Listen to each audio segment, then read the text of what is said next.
everybody's using them, right? And so rather than starting off by trying to like throw stones at them, which isn't very credible for you, you can turn it around like a judo move and more like make it so that that's your proof that what you're doing is important and is good. And you can say, hey, look, there's tons of CRMs. CRMs is a whole category. It's massive. Every company does have a CRM or should have a CRM. Salesforce is the biggest CRM, but almost all CRMs have the same problem that they're only as good as how much you use them. And a lot of companies, they have challenges getting, if you had some data to show this, they have challenges getting people to use them because they have to remember to go do something else, to use this API, to go use this interface to do whatever. And so that's where we're bringing LLMs to CRMs to just make it much easier. And then it'd be great if you could just give an example, like talk about, well, what it would be like using an LLM to talk to a CRM and saying like, oh, well, so instead of doing blah, blah, blah, blah, I just ask this question or something like that. All right, great, thanks. Thank you.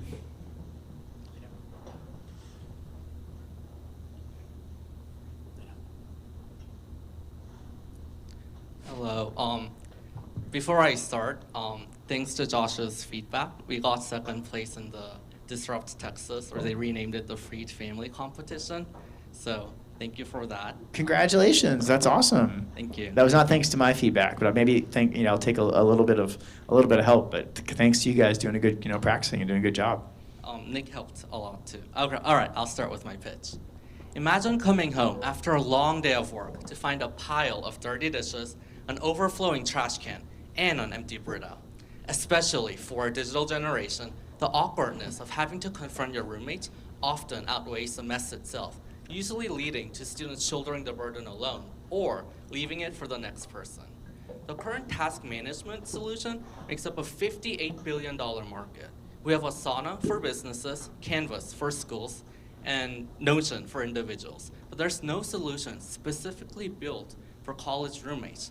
And that's why we're building Bobo, to make the process of task creation, distribution, and management 10 times easier for college roommates.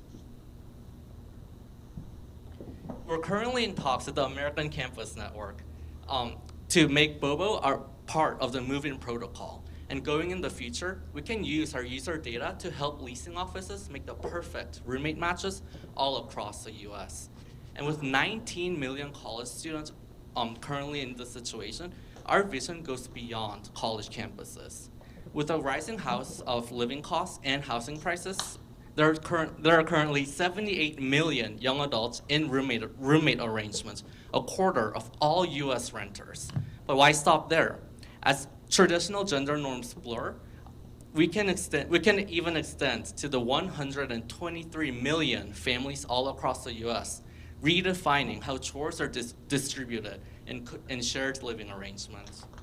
Our app is currently in beta testing with 38 active users, and as we refine our core features through rounds of user feedback, we're set to launch in UT Austin, UCLA, NYU, and UIUC on January 6th, aligning with the start of the new semester. To turbocharge our growth, we're looking for an investment of $20,000 to really refine our app and build our backend infrastructure to support our growing user base. Thank you.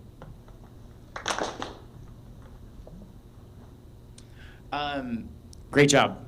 That was a really well constructed pitch. Like it had like all these different components to it that were pretty, and you had to ask at the end and talked about your traction and it had a lot of great parts. Some things that would make it even better for me would be to take just kind of the very core part of the beginning and the middle and to turn them more into, instead of you describing the features that the application has, describing using it. And so instead of saying, which came out pretty well, like you did a pretty good job with, hey, like there's all these college students and wow, it's such a pain trying to split up the bill or trying to do these other things. But actually saying like, hey, let me tell you what happened. Like last week I got home and, our TV, my internet wasn't working and I looked around and I was like, oh shit, why is the internet working? it took me like an hour to figure out that it got cut off because we didn't pay the bill. And then I was like, oh, why didn't we pay the bill? And it was this person's turn to pay the bill, and like they didn't do their job. And like, you kind of like tell it like a story that just describes what a mess it is, right? And you don't even have to say it's a mess. It's just obvious from the story that it's a mess, right? And then you're like, and that's why we made this app, right? And instead everybody just gets a bill, at the beginning of the month, and everything, whatever this might really actually be, and if, and then we automatically make the payments from there. And if somebody hasn't paid their bill, 3 days before the deadline, everybody else in the house gets an email, and you just kind of describing what happens and really helping them understand it. Okay, thank you. Yeah. Great, good job. Thank you. All right. Hi guys, last minute arrival.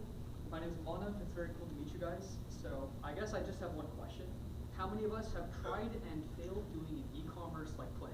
Anybody tried selling something, drop shipping, any of that?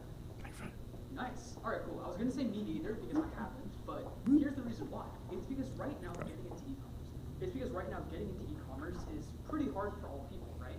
You have to figure out the actual product itself, the supplier, putting together all of your stuff, as well as the ads themselves to get people interested, right?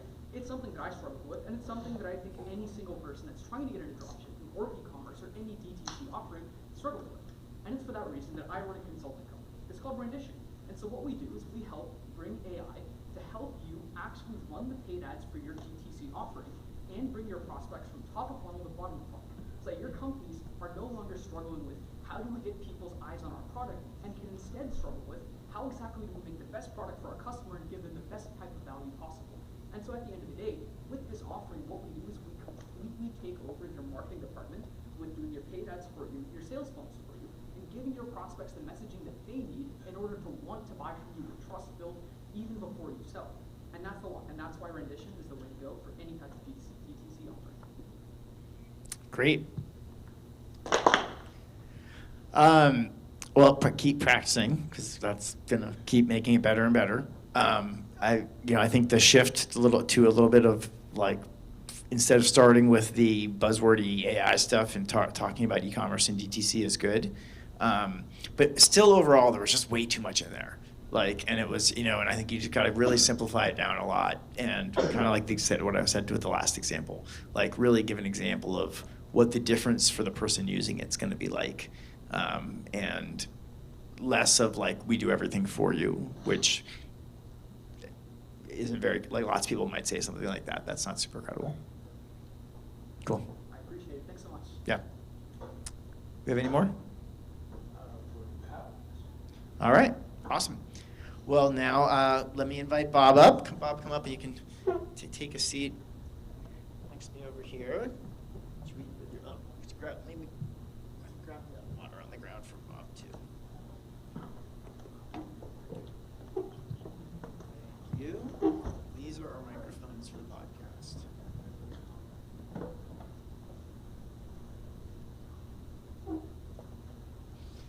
Although you'll notice they match my shoes, which are also fuzzy, but not on purpose.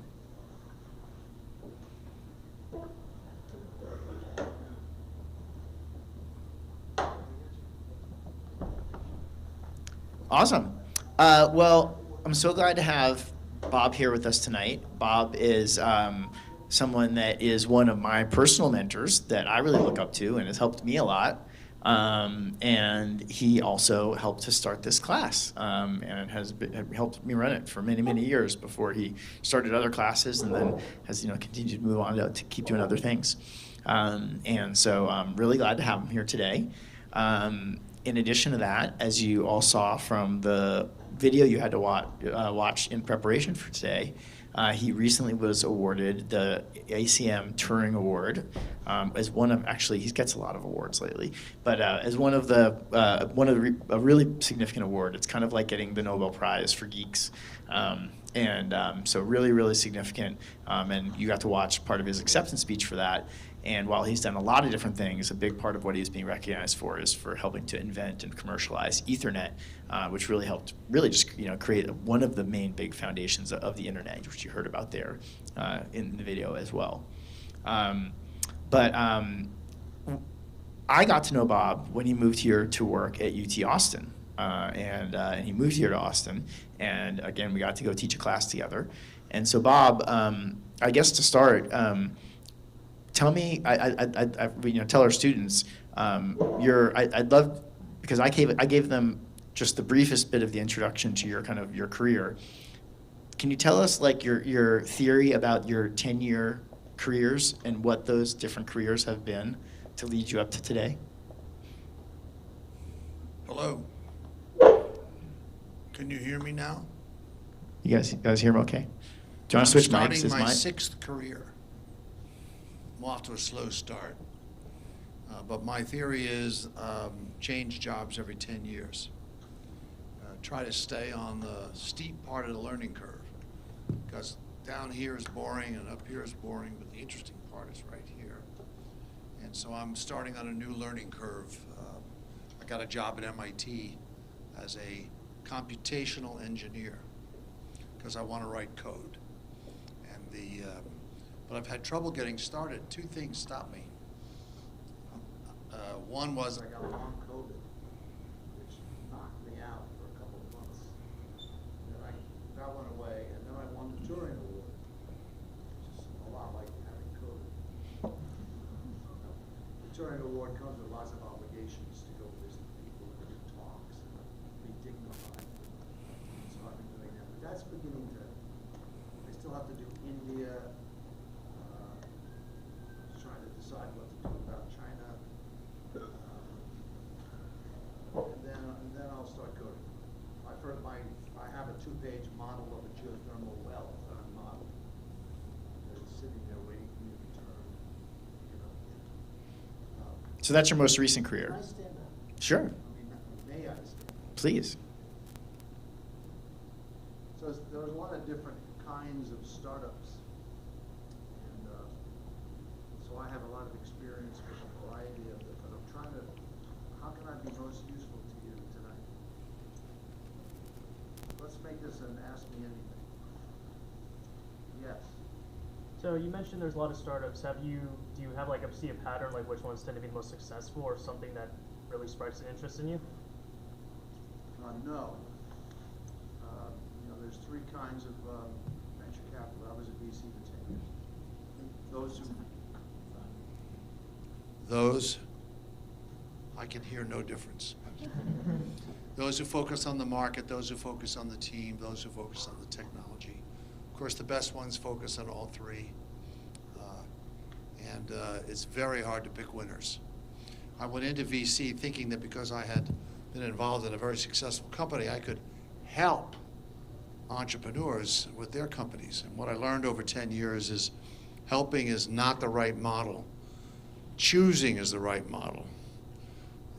So toward the end of my tenure there, I was focused on which companies to invest in rather than the conceit that I was going to help them once I invested in them.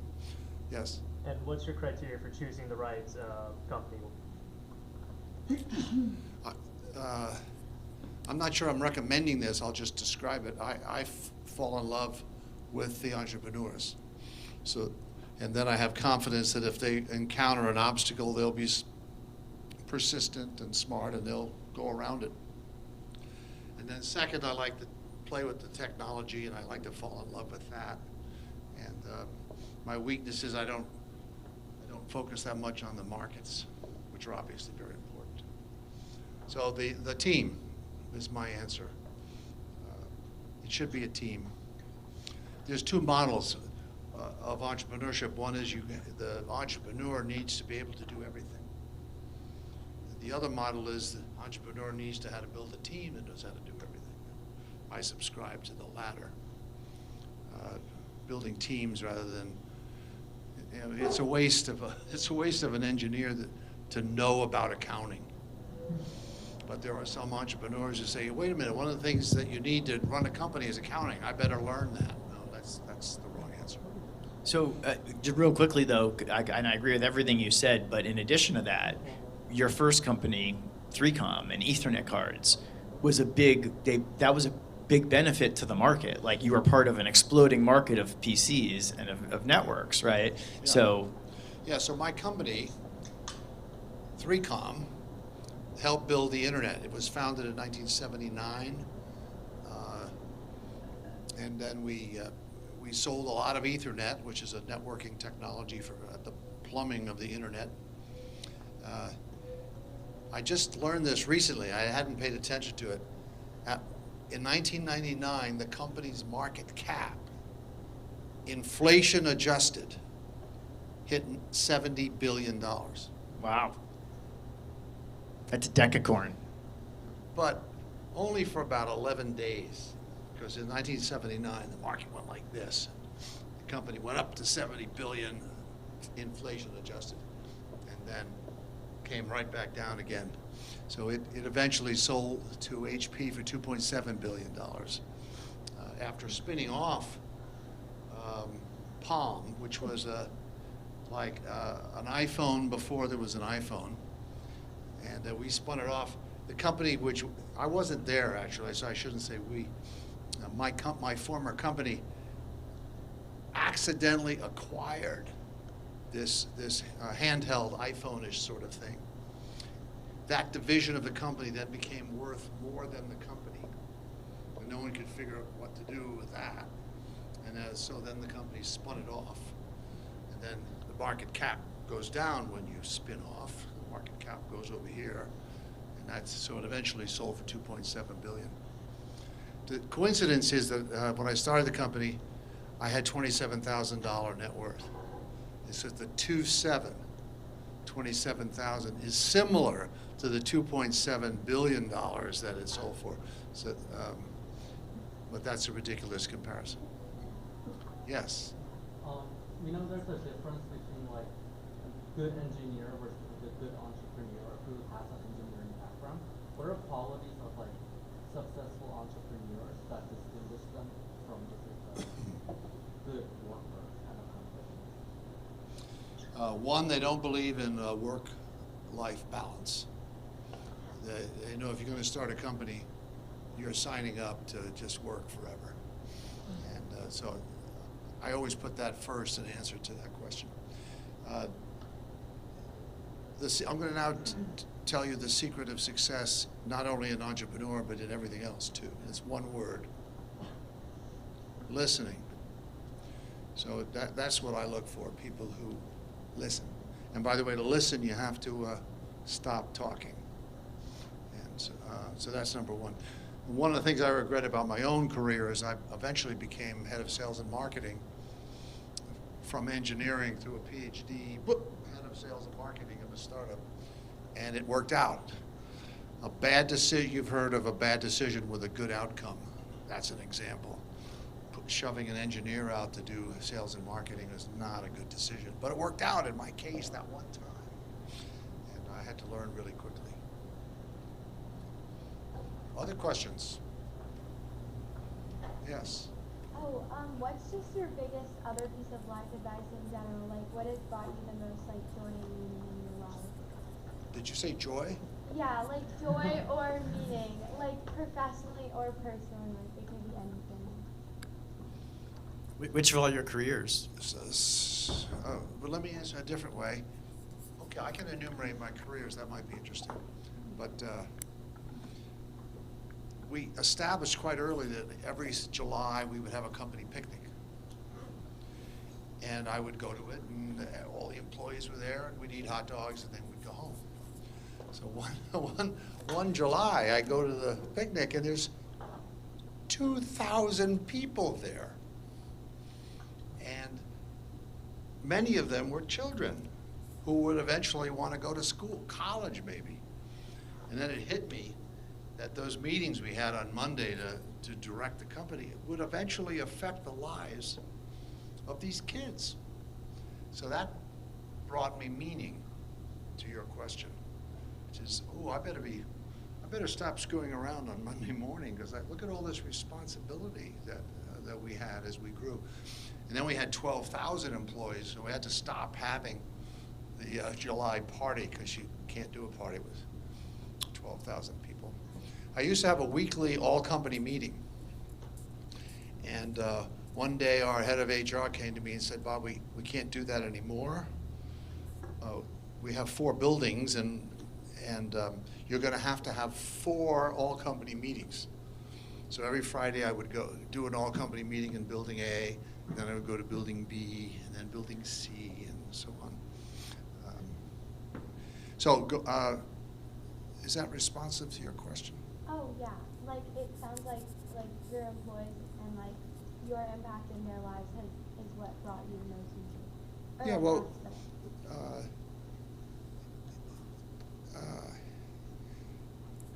it's the role of companies to serve customers, but you also have employees, and you have shareholders, and you have suppliers. You have a long list of people who invest their lives in this entity. And so, especially if you're in a leadership position in a company like that, you're responsible for those relationships and need to handle them carefully. So, my first career, I went to school for 23 years.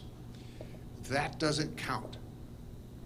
So then I became an engineer scientist and went to Xerox Research in Palo Alto, and that's where I invented Ethernet. And then I left there to start my company. Was there for 13 years in a variety of positions, and then I left that to become a journalist, and I published a magazine called InfoWorld for 8 years. And then I left that to become a venture capitalist for 10 years at Polaris Ventures in Boston. And then I became a professor here for 12 years with my partner here. And now I'm done with that. I'm an emeritus professor at UT now. And by the way, nobody knows what emeritus means. It doesn't mean free football tickets. It doesn't mean free parking. So, you know, those are meaningful things, which it does not mean. So now I'm becoming a computational engineer. So that's is my 6th career.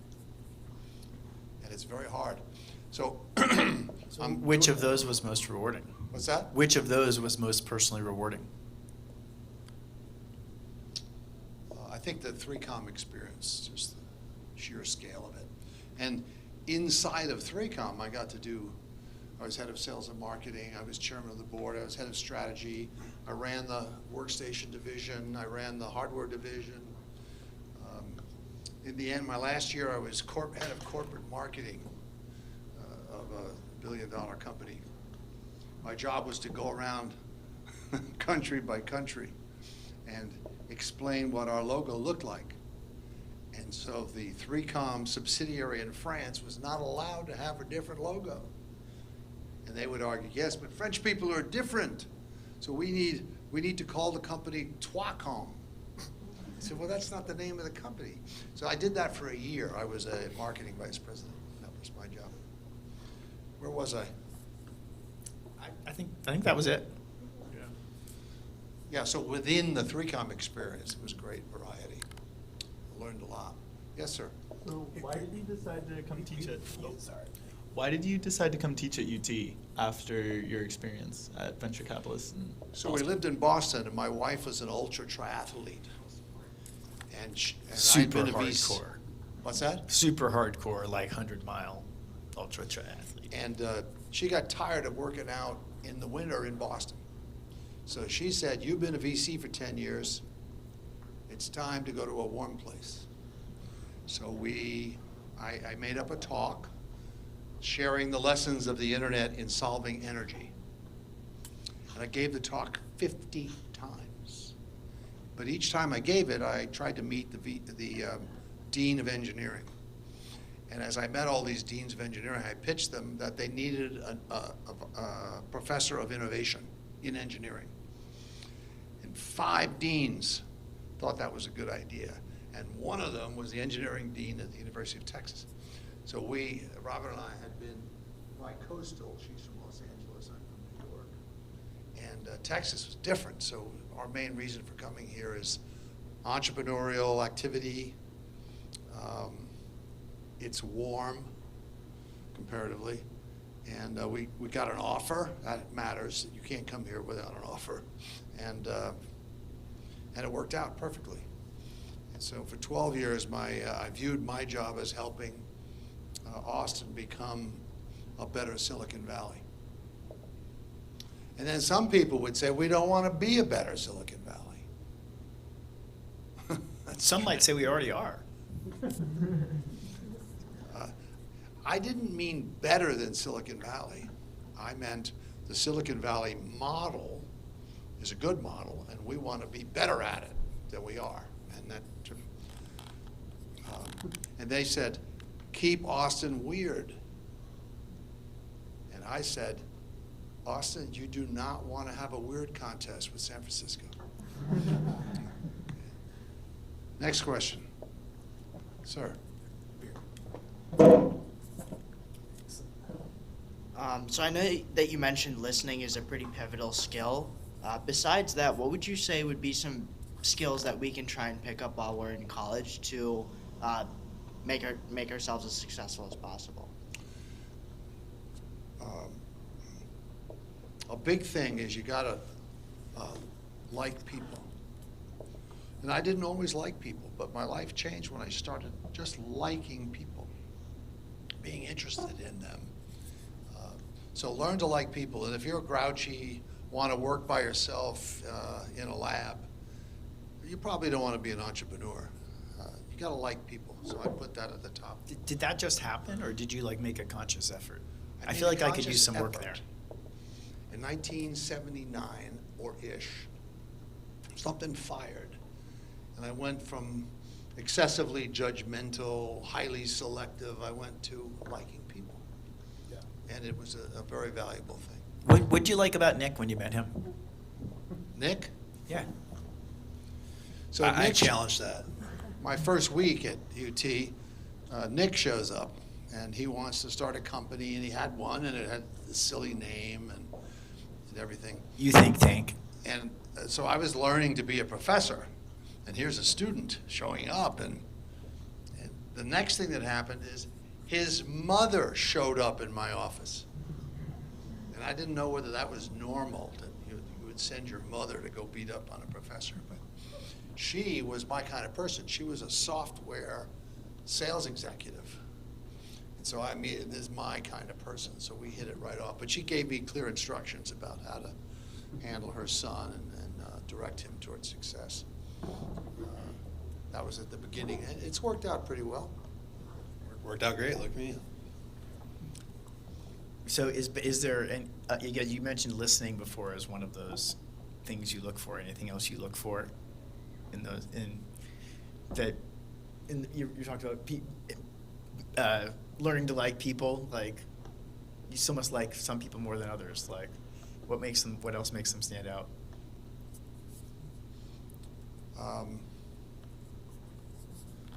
You've seen you could your casual name list of all the people you've had dinner with is all the most brilliant people in the world.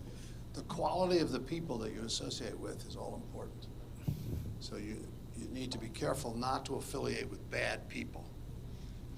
So if this happens so often, you're interviewing somebody and they start telling you how shitty their previous employers were, one after another.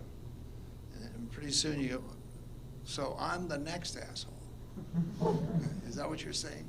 So during interviews, if you see dishonesty or something, dishonesty basically, then you get out of there.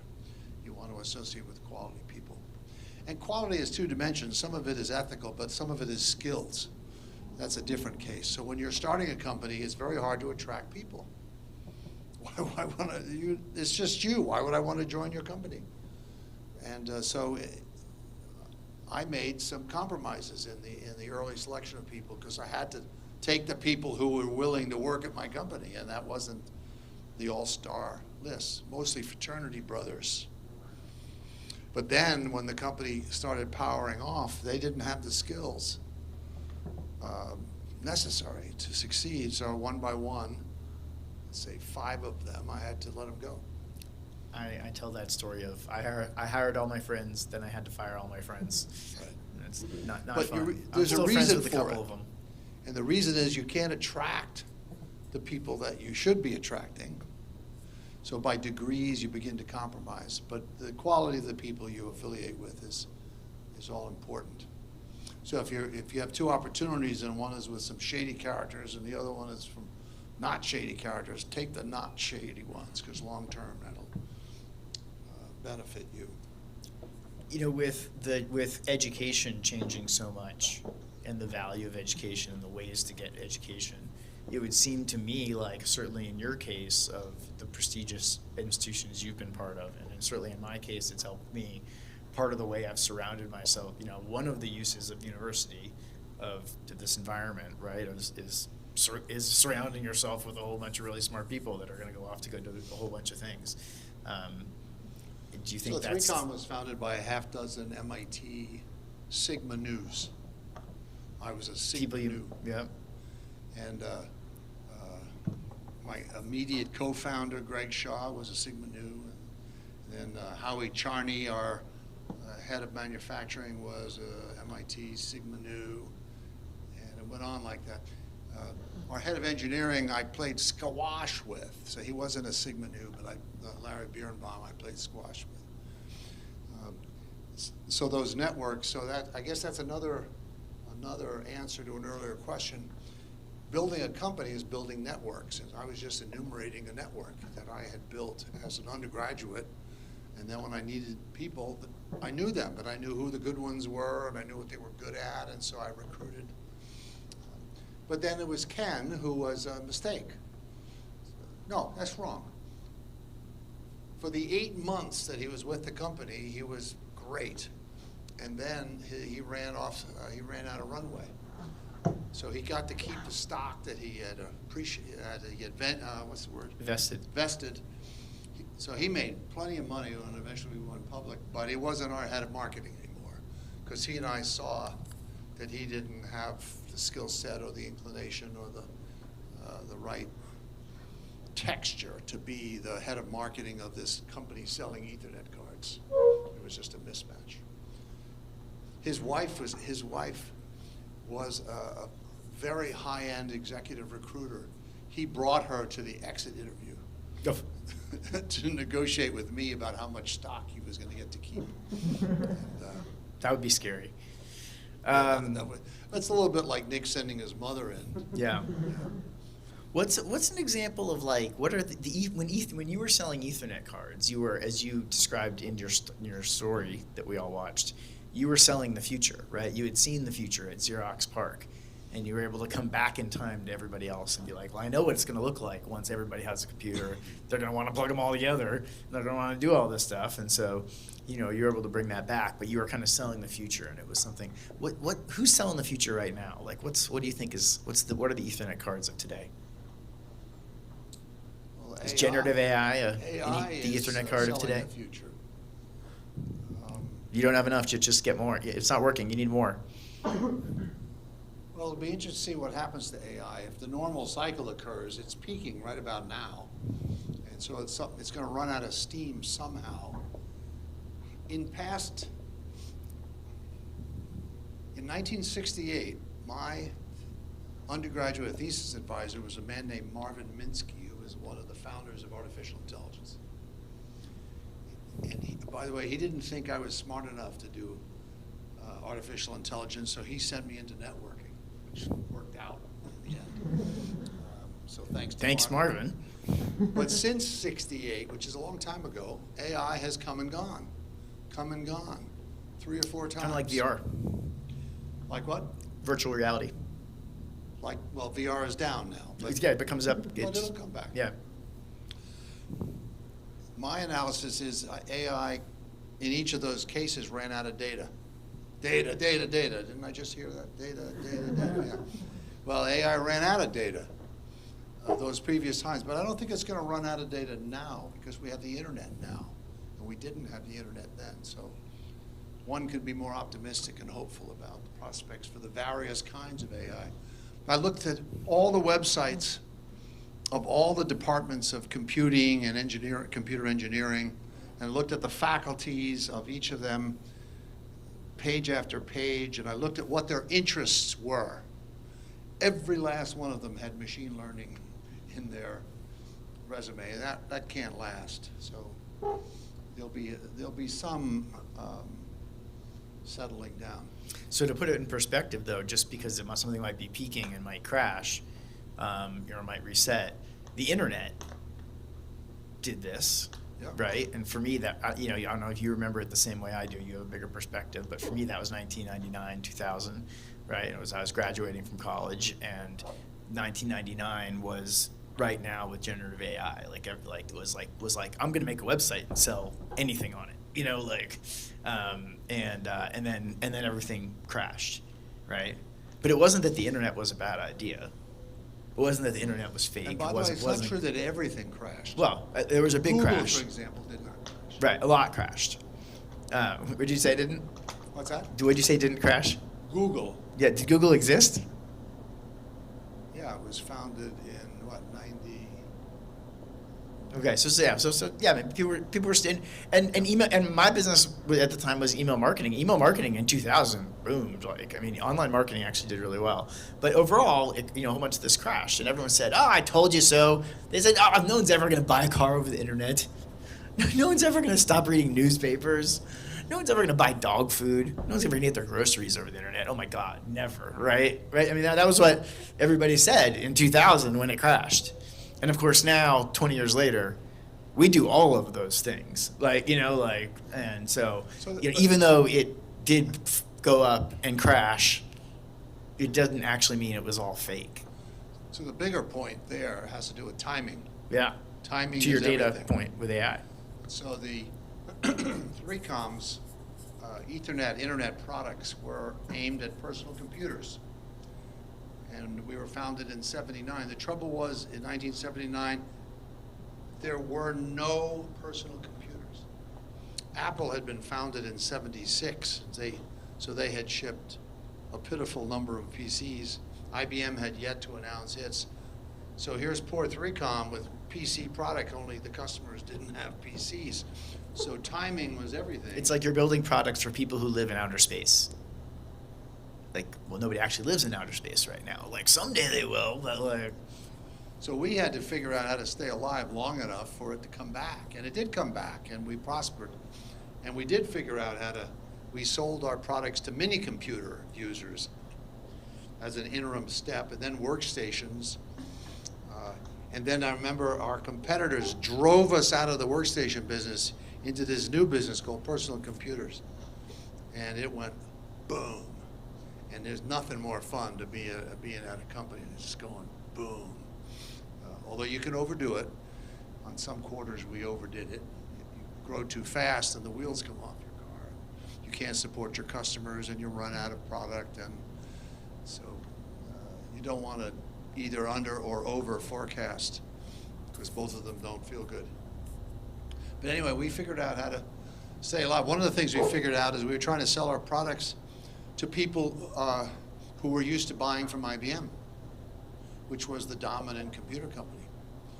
And we figured out the phrase we developed in sales meetings: we're going to have to wait for that person to die. They're never going to buy our products. So we have to wait for their successor to come and buy our products. So what we did instead was not try to sell to them, but to sell through computer retail, which was brand new. I'm glad you didn't say you tried to kill them. God, I wish I'd thought of that. So we went around them. So there's that famous poem where the 600 ride into the valley of death. You don't have to do that. You can ride around the side. There's no obligation to ride into the valley of death. And what a stupid idea that is. So you need to be agile. Yes. Thank you for waiting. The Light Brigade, the charge of the Light Brigade. Wasn't that the 600 who rode into the valley of death? You don't know that? What's education coming to? I'm not sure I know that one. So, Get off my lawn. so I hear a lot of successful entrepreneurs are described as assholes, right? So you see As who? Assholes. Oh, yes. So Steve Jobs, right? We had Bill Gurley here 2 weeks ago and watched Super Pumped, where I watched. they interview everybody and Yeah. it starts with, "Are you an asshole?" Yeah, I binged it last night. So do my chances of being a successful entrepreneur go up if I'm an asshole? No, they go down. But why are so many successful ones? They succeed despite being assholes. Oh. Being an asshole doesn't help. They overcome it. So like Steve Jobs, one of my mentors, 10 years younger than me, didn't finish college, one of my mentors. He could be an asshole. And, but I figured out the reason. He had extremely high standards, and those standards eventually led to the largest company in the world. And he was defending those standards against mediocrity. And he was a package deal. He was impatient with mediocrity and acted badly in those circumstances, but he was a package deal. So even though he could be obnoxious, he was worth it. He had these high standards. For example, one of his standards, he said, do not, to his engineers, he said, do not design any personal computers that have fans in them.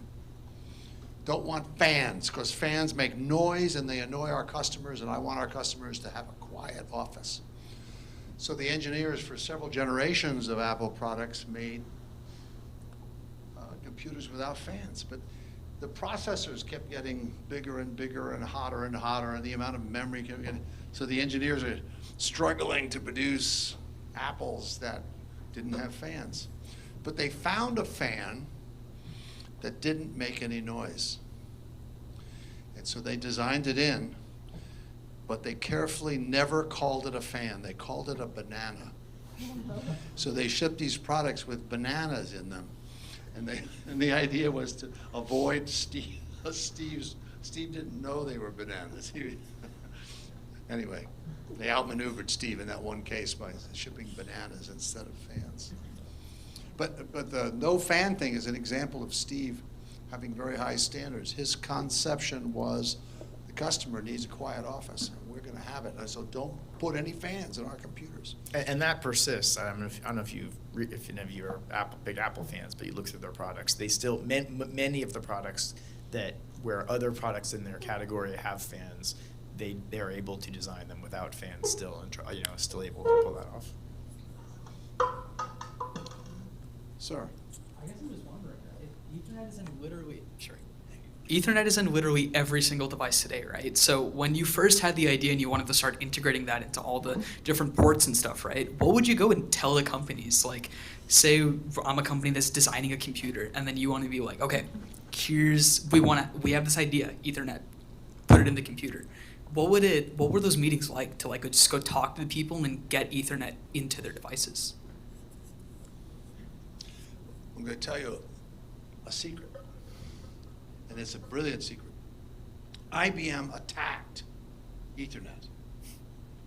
So we'd go to sell it, and the poor customers used to buying IBM, and here's these other people trying to sell them Ethernet. So it was ugly, head-to-head competition. But Ethernet had great backing of almost everybody but IBM backed Ethernet. So it had that, and that gave pause to the customers. So it wasn't clear for a long time whether the IBM token ring, as it was called, would win, or whether Ethernet would win. It wasn't clear. So the people who made the workstations, the PCs, didn't know what network to put in their machines. So instead they put an option slot, so you could put a card in their machine, and you could put an Ethernet card, or you could put a token ring card. Well, guess who sold Ethernet cards? We did. So their inability to predict which the winner was going to be caused them to put option slots instead. So for 10 years, 3Com sold cards. Now eventually they put the Ethernet onto the motherboard and eliminated the cards. But for 10 years and billions of dollars later, people were just buying cards because the PC makers couldn't make up their mind which one was going to win. That's true. I mean, that happened. It's crazy. It's so interesting. Thank you so much. Yeah, Sun Microsystems, we were their supplier. You've never heard of them. They pioneers in the workstation business. They chose us to provide Ethernet to them. And they were a big customer. We sold hundreds per month. later we would sell millions per month. This was hundreds. And they called us up one day and they said, we're putting Ethernet on the motherboard, so whatever you do, don't invest in a new product for us, the next gen product for us, because we're not going to buy it. We're going to put it on the motherboard. It was very nice of them to do that. So we took the engineering resources there and we put them on this new thing called the IBM PC. And then we sold millions per month of the IBM PC cards. At $100 a card, that adds up. Yeah. Yes?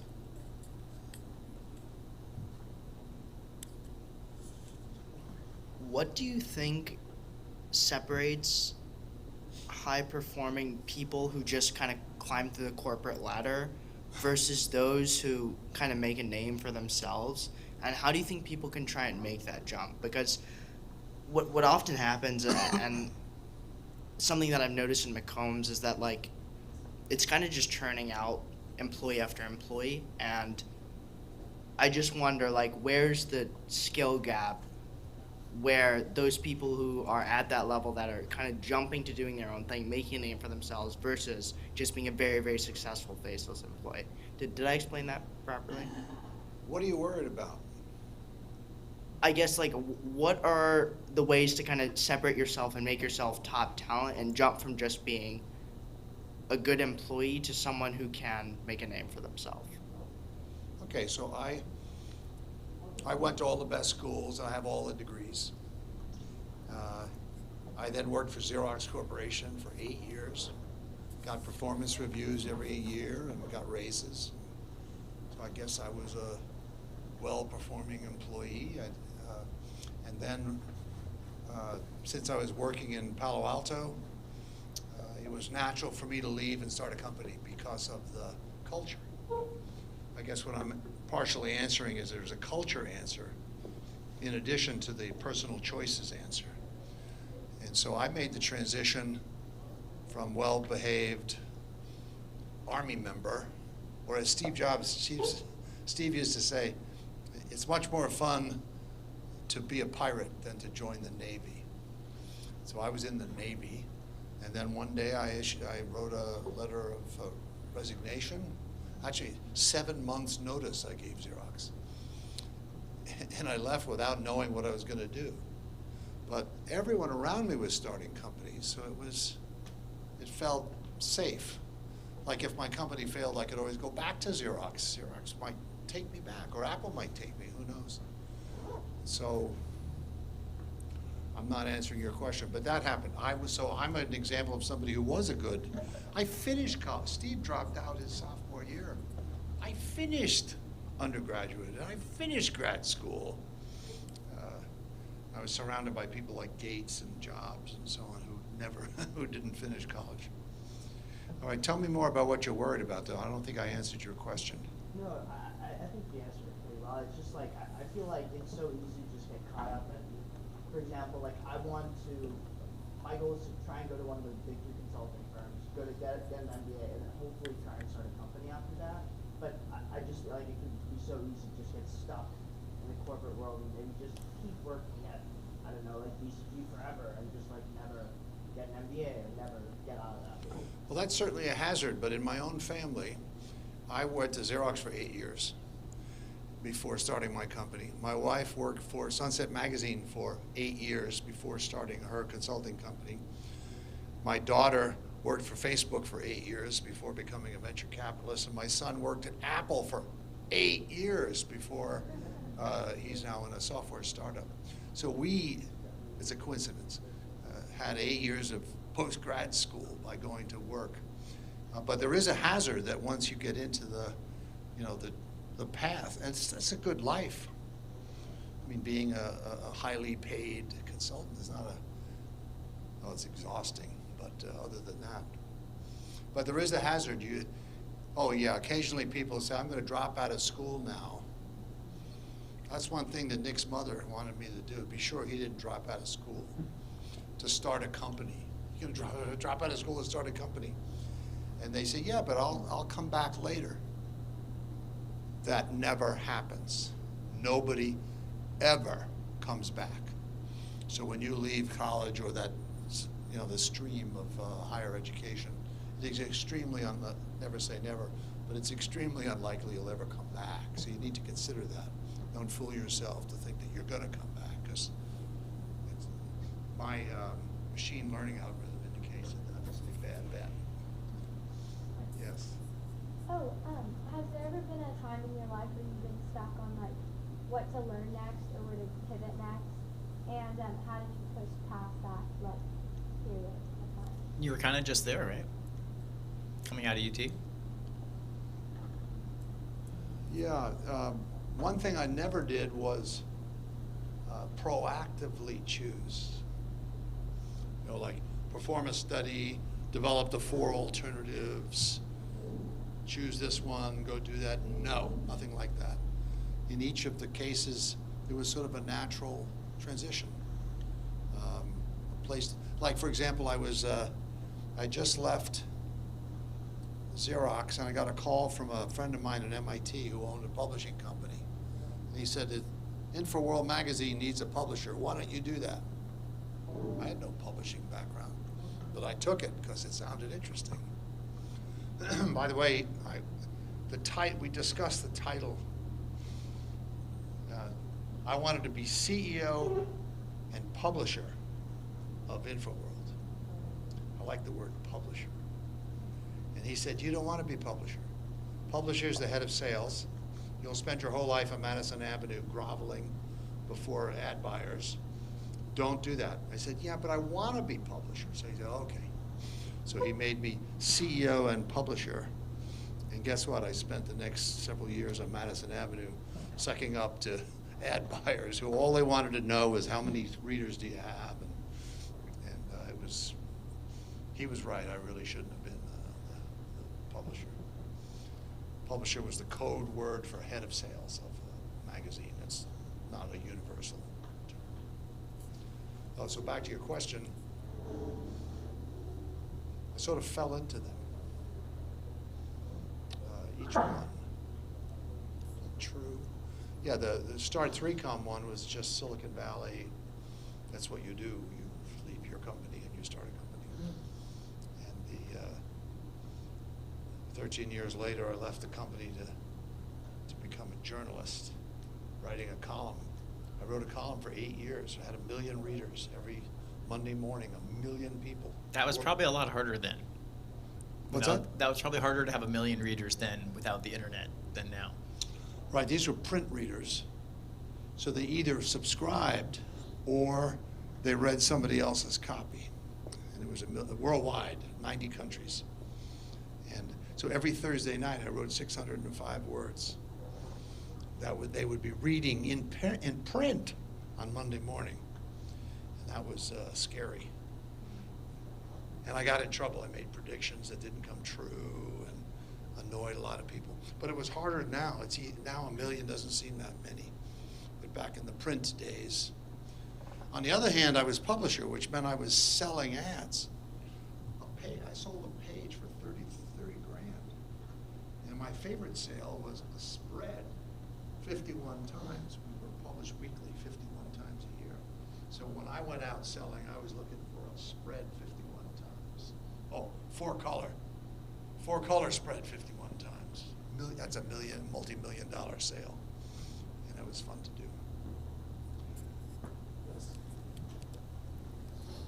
So when starting a new venture, are there any considerations? Because I think when you start something new, like a new job, you have to sacrifice stability. And does that have any effects on you and your family? You mean like divorce? Yeah, that's something to consider. But definitely, you'll probably be making less money at the beginning stages when you start a new venture. Is that ever a case of something to bring up with your wife or? My current wife and I have been married for 44 years. But there was another wife before that, who, what we did is we would work, we engineers would work until we were tired, then we'd go home, go to sleep. And then we wouldn't have alarm clocks. We would just wake up and go to work. And so we had disjoint social lives with the rest of everybody, including our then wives in my case. So that was very painful. So there are some personal sacrifices that people make, either on purpose or inadvertently. It's best to avoid those.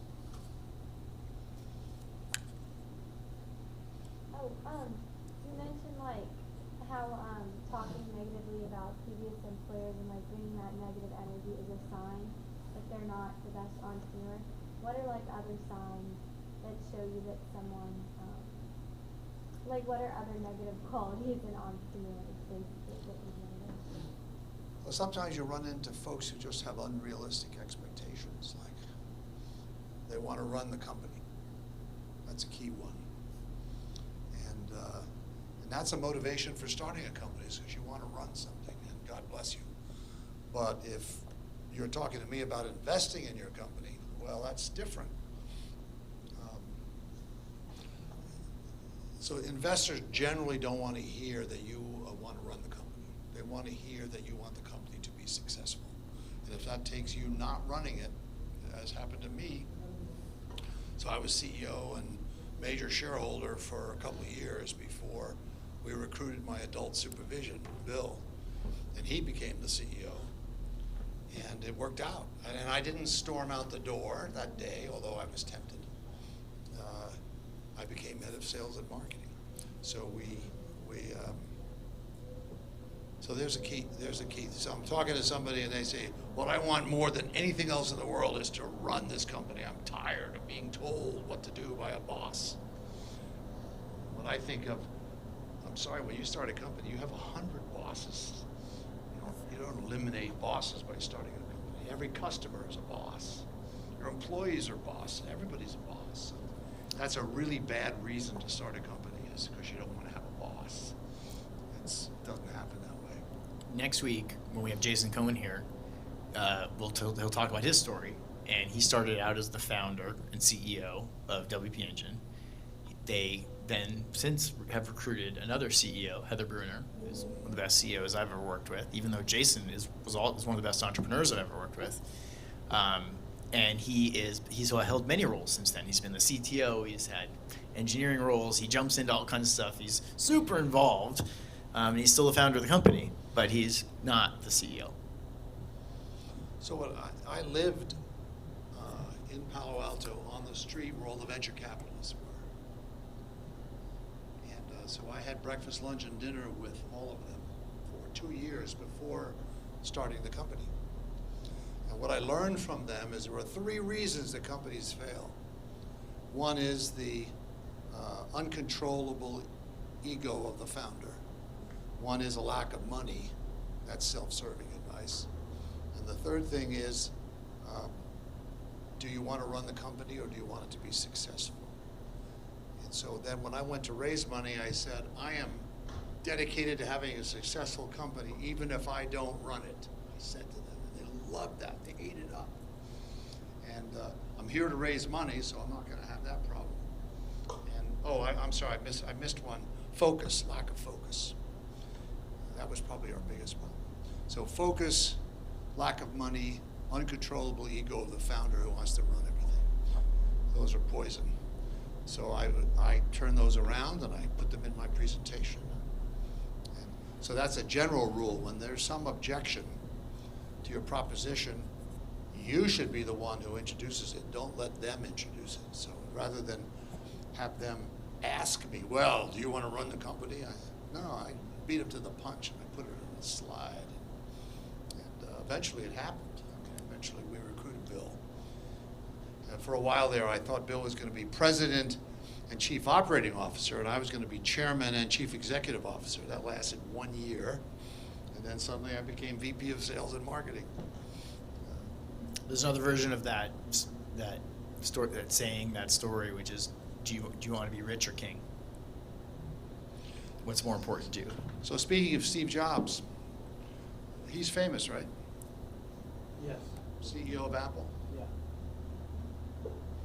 Steve became CEO of Apple in 1996. He founded the company in 1976. He had adult supervision, Mike Markle is his name, from day zero. Steve Jobs believed in adult supervision, and he had adult supervision. And then after 20 years, he comes back to his company as CEO.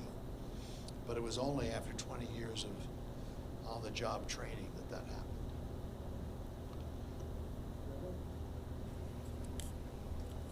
happened. From when you got the inception of your idea, the Ethernet card, to when you knew it was going to become a company, what made you take the route of like not like bootstrapping the company initially and going straight to VC funding?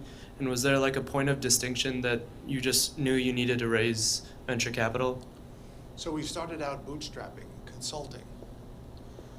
We even sold a book for a while. And and then we got a $750,000 contract with Exxon to deliver 4 products. TCP IP software, Ethernet cards, 4 of them. And the deal was they would give us $750, and we would give them these 4 products, including a worldwide perpetual non-exclusive license to do whatever they wanted with these 4 products. And so when I went to raise money, by the way, the VC said, "You idiot, you just sold your products to the world's largest company. They're going to kill you." And I said, "It's an oil company. They're never going to sell these products. Don't worry about that." Fortunately, you don't need all the VCs to want to invest. I've got 3 of them to believe that story. And of course, Exxon never sold the products. But we were bootstrapping.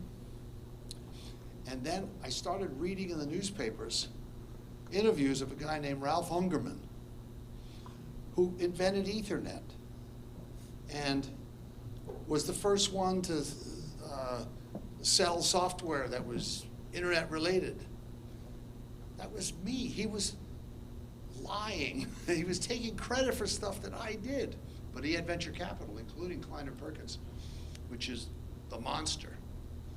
And so he was accelerating into a window that was opening. The internet window was opening, and he was accelerating into it with using jet fuel, VC.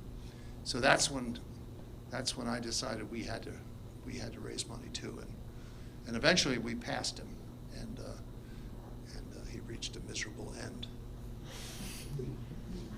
Awesome, thank you. Yeah. Would you recommend, as a young person moving to San Francisco, to jumpstart their startup career? Well, that was the advice that Zuckerberg was given. He was at Harvard. He had Facebook, and he got it. I'm forgetting the guy's name who gave him the advice. It was Sean Parker. Yes. Say it again. Sean Parker, the Napster guy. Sean Parker said, "You have a software company, move to Palo Alto."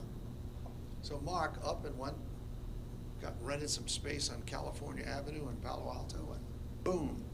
So the lesson there is you want to be surrounded by people, resources you can recruit to your company and customers you can sell to. And so in the case of Facebook, the answer was Palo Alto. Palo Alto may not be the answer for you. It depends what company you're starting. Oh, data. Benioff. I met Benioff when I was selling ads for InfoWorld. Mark Benioff from Salesforce. Everyone knows that. I'm just saying. So I walk in, I'm selling ads. Oracle is a huge customer. And I weaseled an appointment with Larry Ellison, the CEO founder, to sell him some ads. And I walk in, and there's this kid, Benioff. Benioff was the head of marketing or something. He was pissed because I had gone around him, and I was selling directly to the CEO of the company rather than to his agency or to his head of marketing. So I got the order, and Benioff stood in horror as I got the order. Larry Ellison was writing ad copy at the end of that meeting, and poor Mark. But see, Mark recovered from that defeat, and he founded Salesforce. And so you're now going to recover from his defeat. And what's the name of your company? Data? Yeah, we'll go with that. Yeah, okay. 3 Data. Huh. I like that. I like company names beginning with 3. Other questions? So I'm a journalism major, and some people think that journalism is dying or it's not super profitable. And I was wondering what your perspective is on that, since you worked in the industry, and what you think the future of journalism looks like. Yeah. Good question. It's a great thing to major in. And you're right, journalism is in complete disarray because the financial model has been destroyed. Advertising and journalism both got destroyed at the same time. And people are trying to rebuild a monetization of journalism and a monetization of advertising that works for everybody. And so but it's a great calling, journalism. I had, the 7th floor of my building had 200 journalists on it, and I was not allowed on that floor because I sold ads. And a principled publishing company in those days would never mix advertising and journalism, the separation of church and state.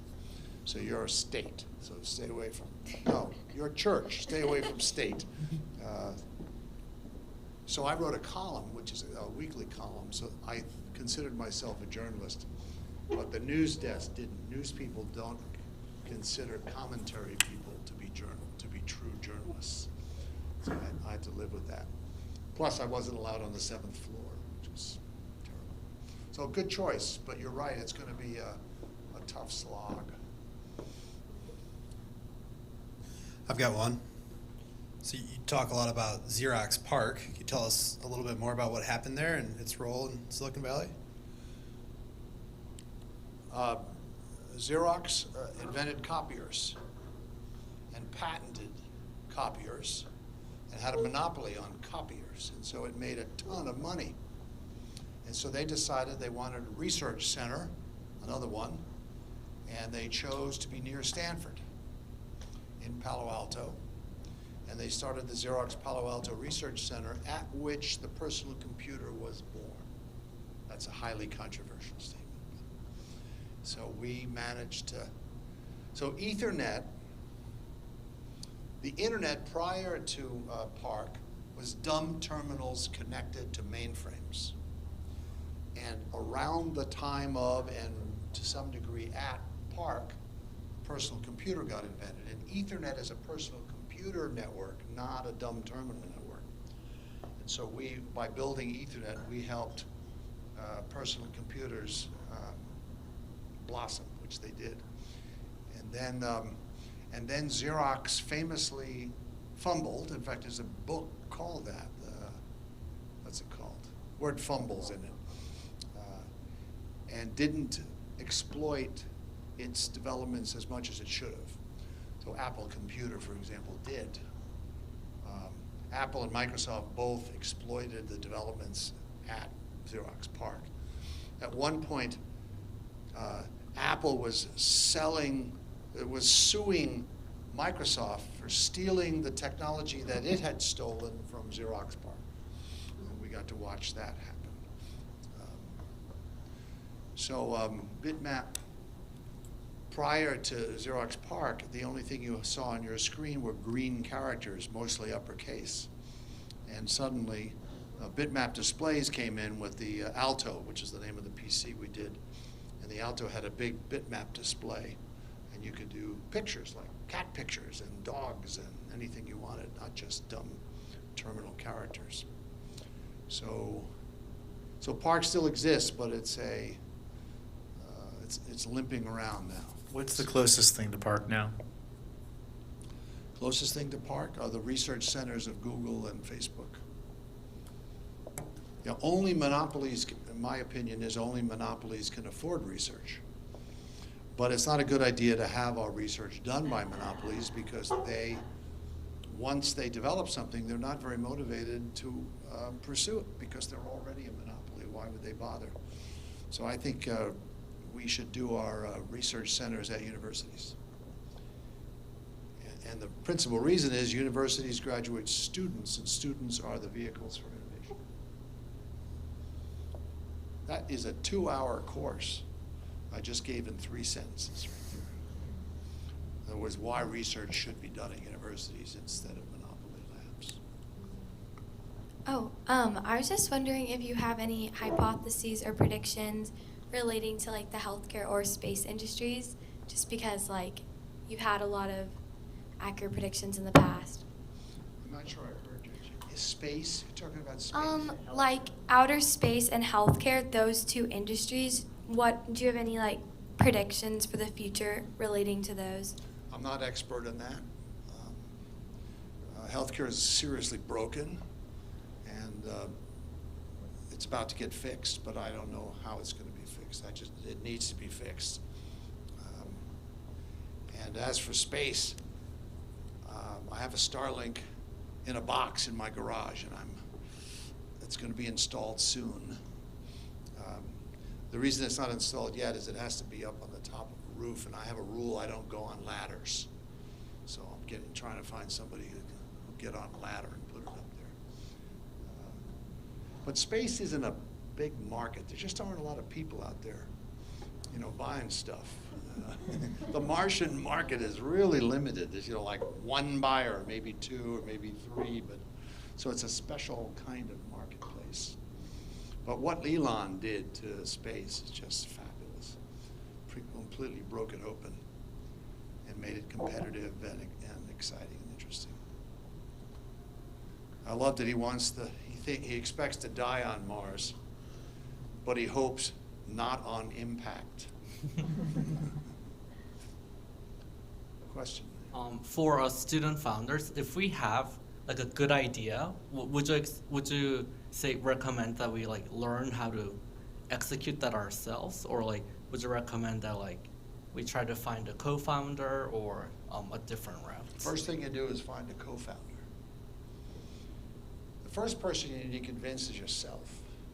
Then you need to convince this co-founder, who, remember, as I said earlier, he's looking at you, and you don't have a company. It's just you.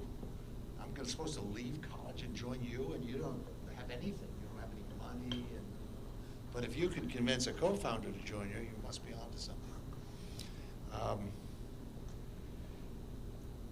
I think the mistake mostly made by undergraduate entrepreneurs is they don't look around enough. And so there's 20 other people doing exactly the same thing, only they haven't noticed. So they're not a good investment, because they'll notice very shortly that there's 20 other companies in the field. So you got to do your homework and be sure. I'd recommend that undergraduates not start companies, that they join startups and start theirs later, because there's a lot to know. Is that the advice you give? I mean, I'm open to lots of different things, but I wouldn't tell someone don't start a company while you're in college if they're like onto something, they got something, like go for it, But I wouldn't do that. I feel responsible. But if it's not like I've got some amazing thing I'm working on, and I know I just really am passionate about entrepreneurship and I want to do something, but I'm not sure what to go do, then yeah, one of the best ways you can get experience and build your key network, find your co-founders, is to go be part of a high growth company at those early stages where it's going to rapidly go through a lot of different phases. You're going to see lots of different problems and experience a lot of things. You're going to see lots of different people and see them perform and know who the good engineers were, the good marketers, the good people. Like he said, he knew who to go call when he was starting his company because he had maybe seen them do good stuff at other places. And you learn a lot about real world problems. Like that's part of how you learn like what you might identify, like what your company should be, because you're working at a company and you not even necessarily related to that company, but you just have this big problem in trying to do your job at that company, and you're like, eureka, this is the thing I got to go do because lots of companies have this problem. So yeah, I think being part of a high growth team at a great company that's growing really fast is a great thing to go do, and very likely way to end up after that going and starting a company. So when I try to convince undergraduates not to start companies, they say Dell, Jobs, Zuckerberg, Microsoft. What? Microsoft. Gates. They rattle them off, and then I say, Ethereum. Name 5 more. They can't name 5 more. So there are these grotesque exceptions to the rule, and they make it hard to take my position, the fact that they exist. But that's only 5 or 10 out of millions of entrepreneurs. and they all had adult supervision.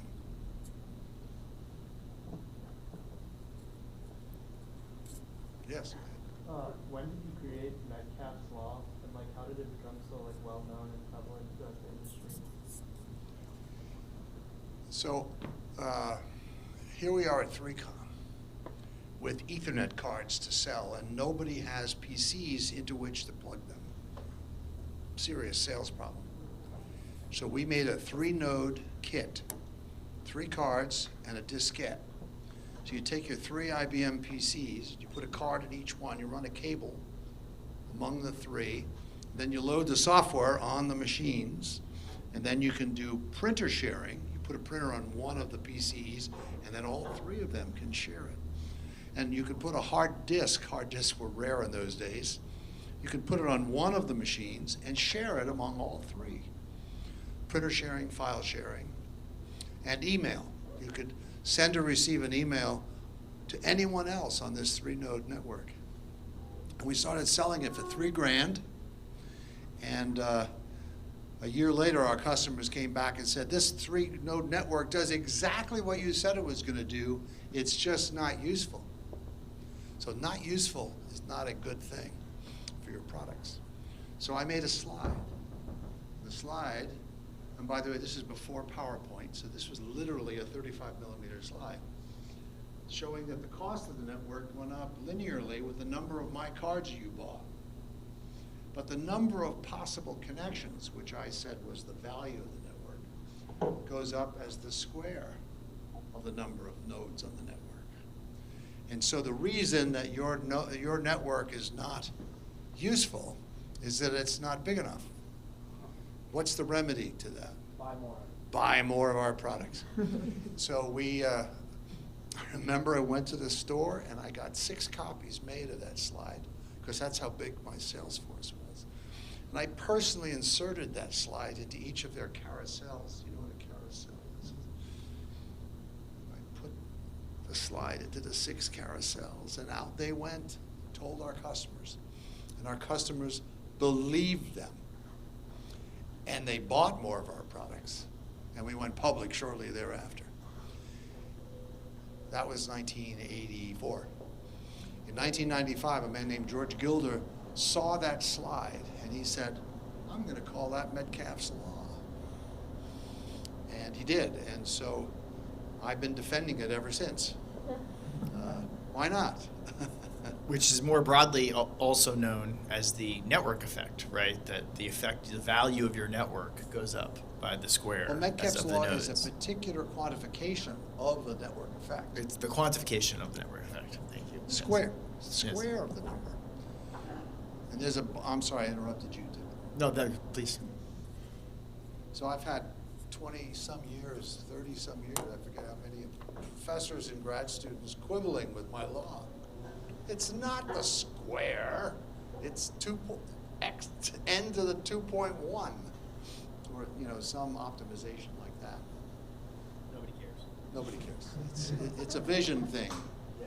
Things are more valuable when you connect them together. Trust me. Magnitude thing.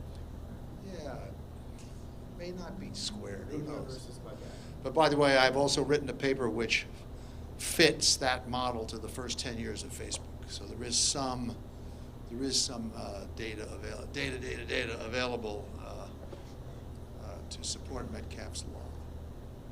There's Reed's Law. The real big law is Moore's Law, which is Moore's Law made Metcalfe's Law work.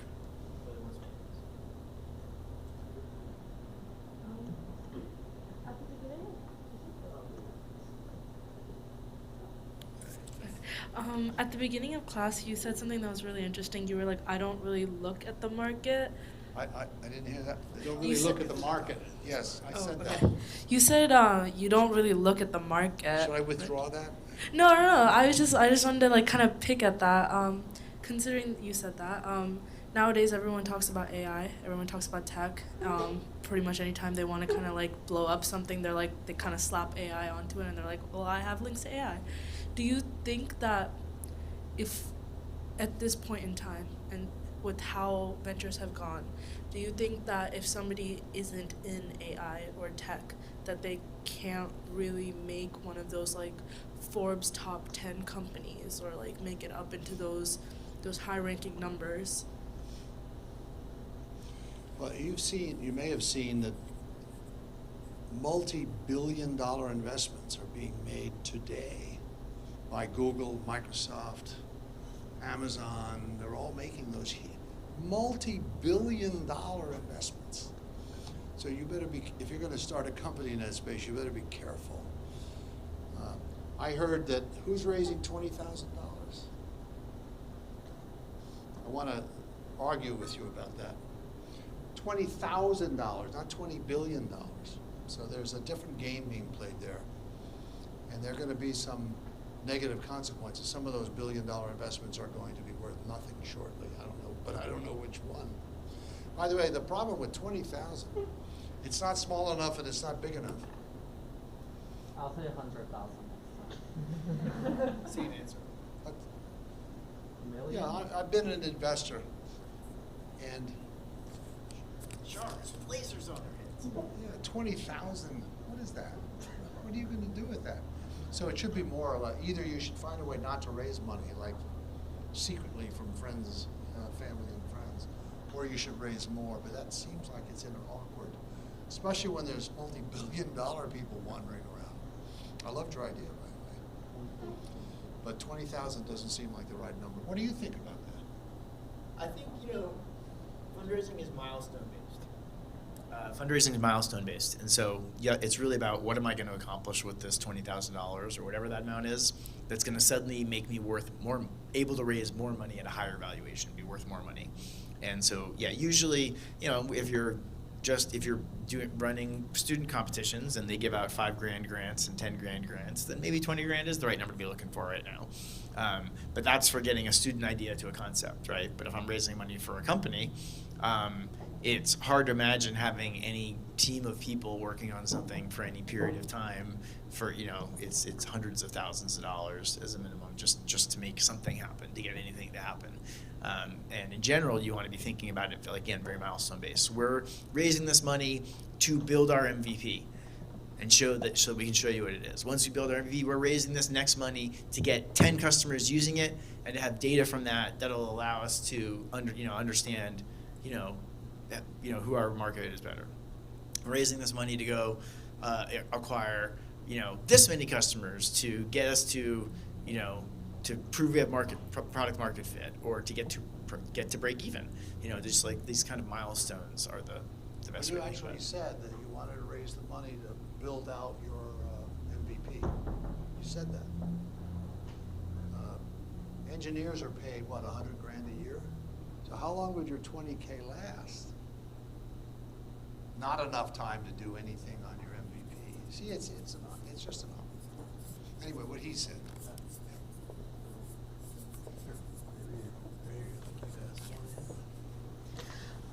I have a question about earlier when you were saying you don't advise undergraduates to go into entrepreneurship right away. Let's say you have an undergraduate who's not starting something of their own, who's not going to work at an early stage startup. Let's say somebody going into corporate America, but they are really committed to going down the entrepreneurship route a little later on, like 5 years later or something like that. What sort of advice do you have for them to maximize their success during their time, at their job? Maximize their learning to set them up for success when they get out of their job. By the way, one of my sad moments as a professor, it's happened many times, it's a sad moment. One of my students will come up at mid-semester and say, here's my letter from Google offering me a job. Should I take the job or should I keep working on my startup? That is such a hard question. And my pro forma answer is go work for Google. And, but you're looking for a more precise answer. So the rule about associating with good people, you want to be sure the team that you're going to join is full of good people who know stuff and represent a bright future because you're likely to end up networked with them, and all of you will go to start the company. Your network will form within a branch of, in this case, Google.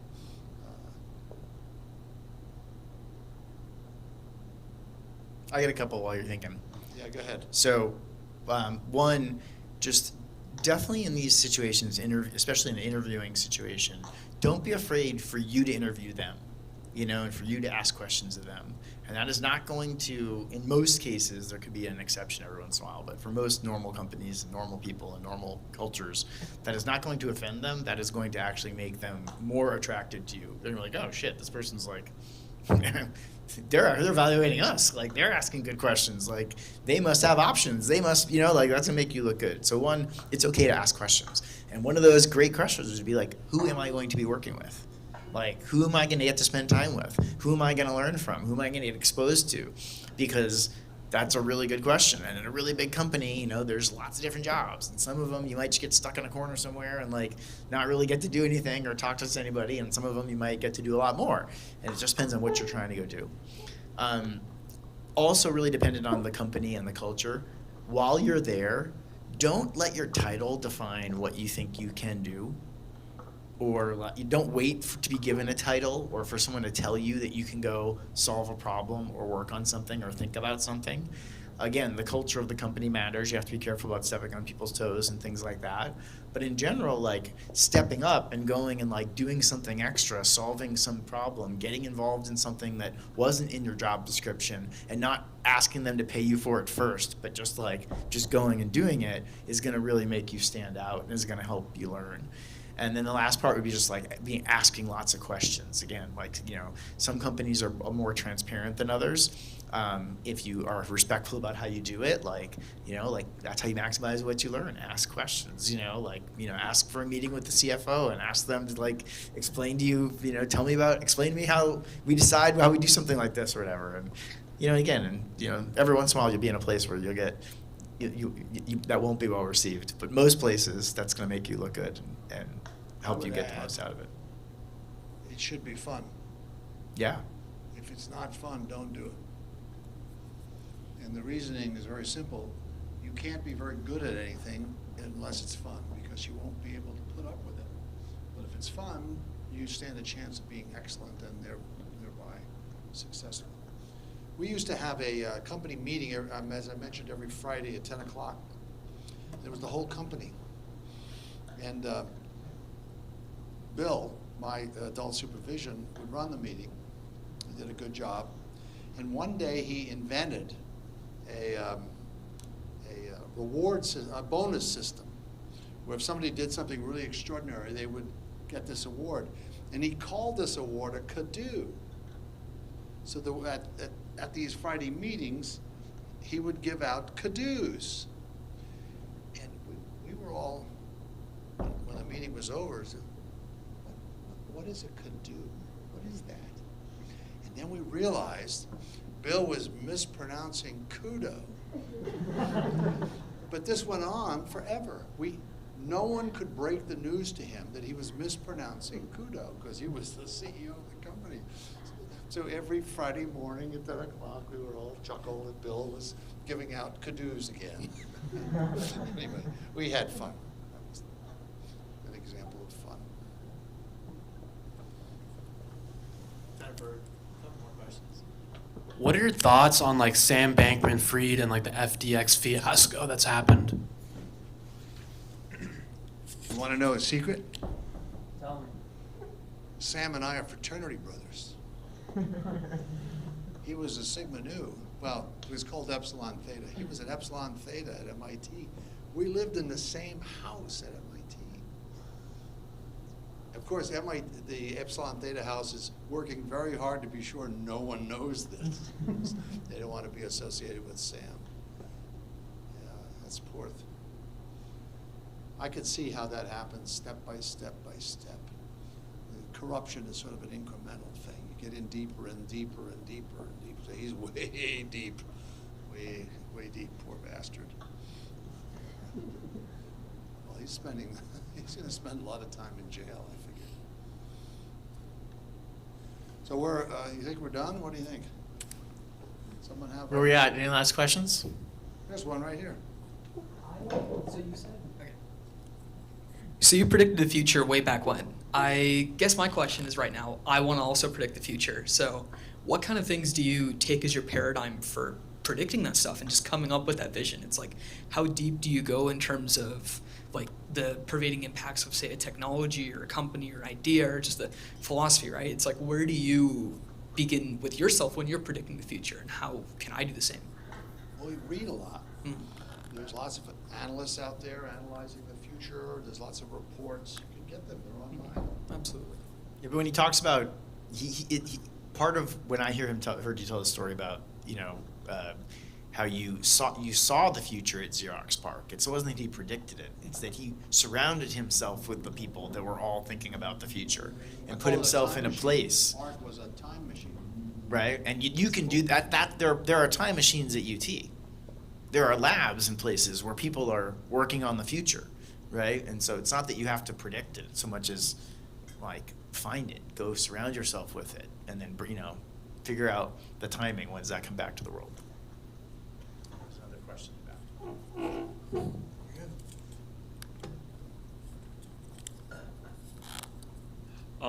I think I read on your Wikipedia that you also predicted that the internet would collapse in the 90s, and that was not correct. But I wanted to know why you predicted that and why it didn't end up happening. I mentioned I wrote a column every Thursday night. And so every Thursday I had to decide what to write. And was it going to be right or was it going to be interesting? And I'm an engineer, so I had tools for analyzing the internet. And the World Wide Web was new. We didn't know what was going to happen. But I'm noticing that the packet loss rate of the plumbing is hit past 25%. And TCP/IP, the plumbing protocol, doesn't handle lost packets very well. So I developed a thesis that this sudden and surprising growth of the web was going to break TCP/IP. It was already true that when you clicked on a web page, it took forever to render because everything with 50 kilobit per second modems but lost packets, sometimes you'd click on a page and it would never render. It would just sit there dead because the packets were lost and the TCP/IP recovery was broken. So that was my basis for predicting that there was going to be a collapse at some point during 1996. And then I made this at a conference, and the audience was full of bloodthirsty webmasters. So they made me promise to eat my InfoWorld column if this collapse did not occur. And it did not occur. So I then went back to that conference, 1,000 bloodthirsty webmasters, and I ate my column. And I learned a lot. I learned, first of all, you can't eat paper. Don't try it. It's too hard. Be sure the inks are not heavy metals. They should be soybean inks. And audience, crowds, mobs are unforgiving. They would not forgive me. So I ate my column. I got more publicity for eating that column than I got for inventing Ethernet. People love the idea that you would admit that you were wrong and actually make a big show of eating the column. They loved it. And so I got all sorts of, it was a PR stunt, basically. In retrospect, a PR stunt. And the reason it didn't break is that I wrote a book called Internet Collapses. You can still get it on the internet, which it apparently didn't collapse. And so, Internet Collapses.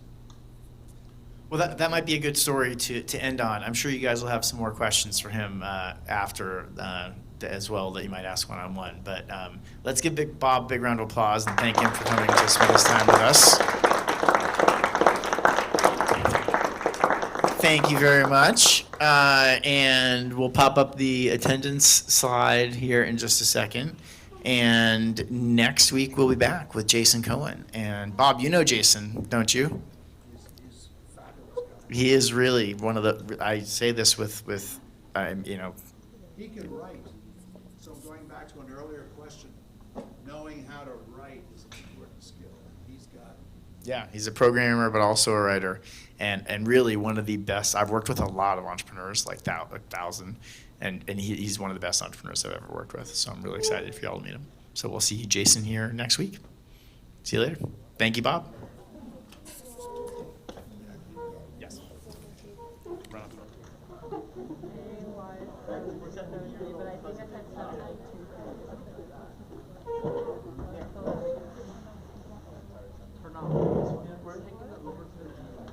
Wait, what? I think I'm probably gonna hit that home after. We all go for it. Yeah. I don't really right now. Yeah. Oh, you did? I did. I read it.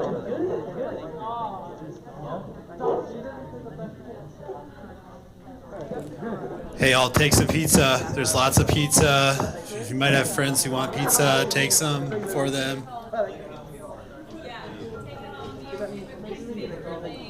Use this to build relationships with people you'll start stuff with in the future.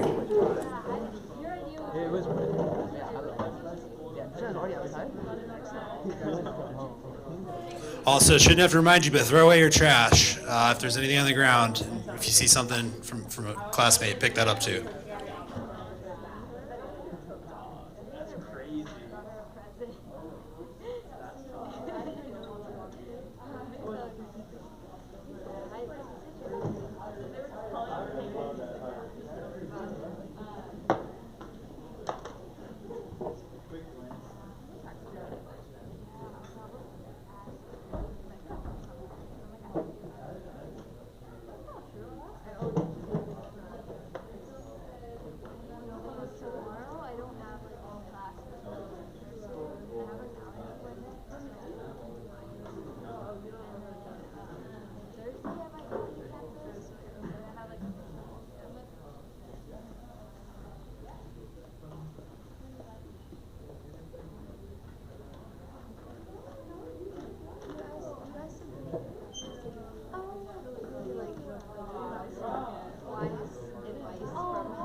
Yeah, I guess I'm just at, that's, thank you for saying that. I'm at a crossroads because like journalists don't make any money, so I'm like, this is fun, but there's like a lot you can do for religion.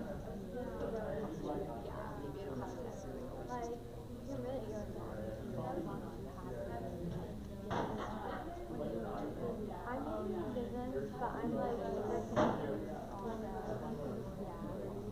no, I think we're all, yeah. Are you a sophomore? Oh yeah, I'm a sophomore. Okay, what is it? I'm a junior, so, you know, but I can't imagine next year how we don't do that. I don't know if I'll ever have it figured out. I might just do something for a while and then do something else for a while. No, literally that way.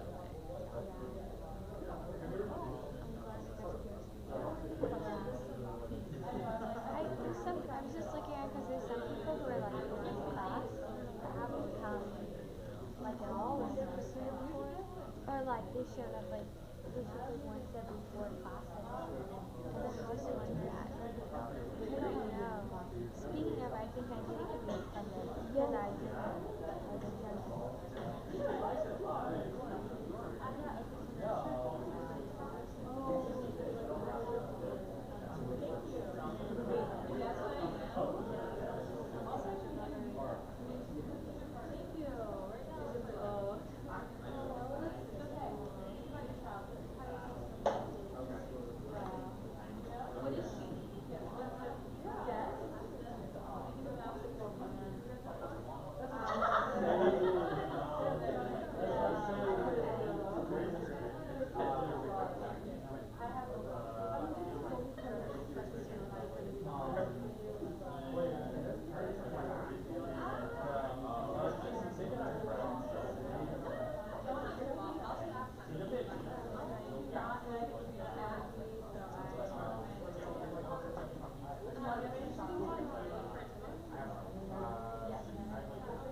Ever since